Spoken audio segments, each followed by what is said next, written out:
Another exciting Wednesday morning with the young men that I work with every Wednesday morning.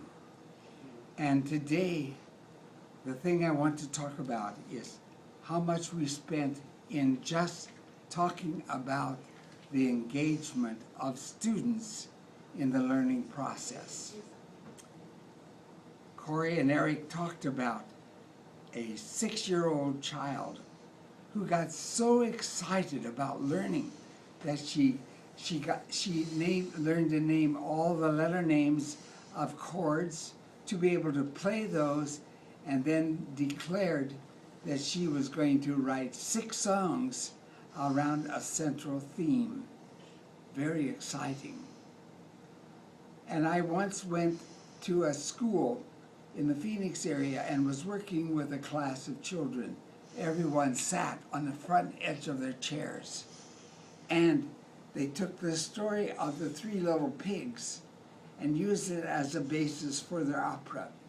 And they created the dialogue that each character would make, and then someone would sing a pattern for that text, and everyone would repeat it. And within a half hour, that class of 2nd graders improvised a whole opera. I was so excited by the level of the work that they did that I said to the teacher, I'm going to give you a copy of my Zingers and Swingers for Young Singers. And she took the book and she said, wonderful, we'll add it to our collection. And so she took it and went over to the file cabinet, opened it up, filled with songbooks, overhead transparencies, and CDs.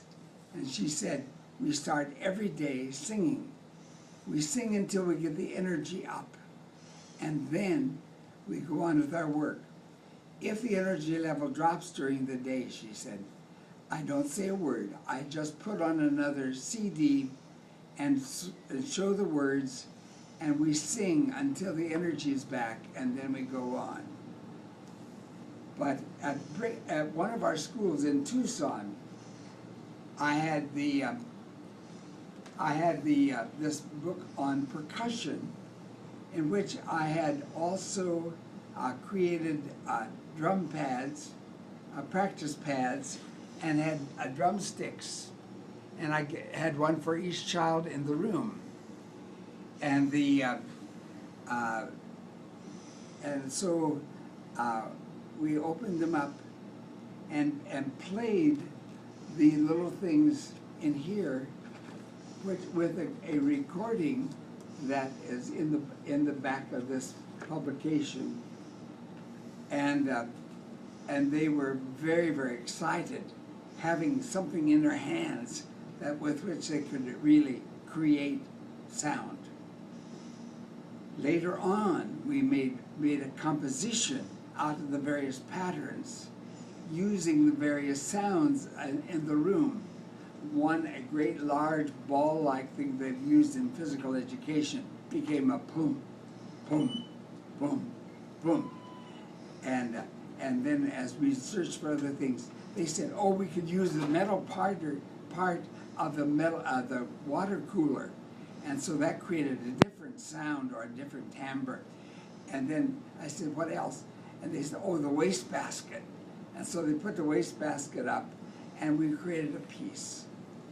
Later on, when the young men I work with every Wednesday morning were present, they came with their instruments, and we had a jam session with the 5th graders all playing rhythmic patterns that we had studied in the book. And it was just, if you could have seen the smiles on their faces, that you would have known they were fully engaged. The first of 3 questions that a principal asked me to make, the first question was, when are your students most fully engaged? When they eagerly anticipate the activities to follow? What prompts the engagement? a very critical question. So we must always find something that invites students into the learning process. It isn't just pushing the information or developing the certain skills, but we have to get them engaged in not only in the tasks of learning, but in the meaning of life.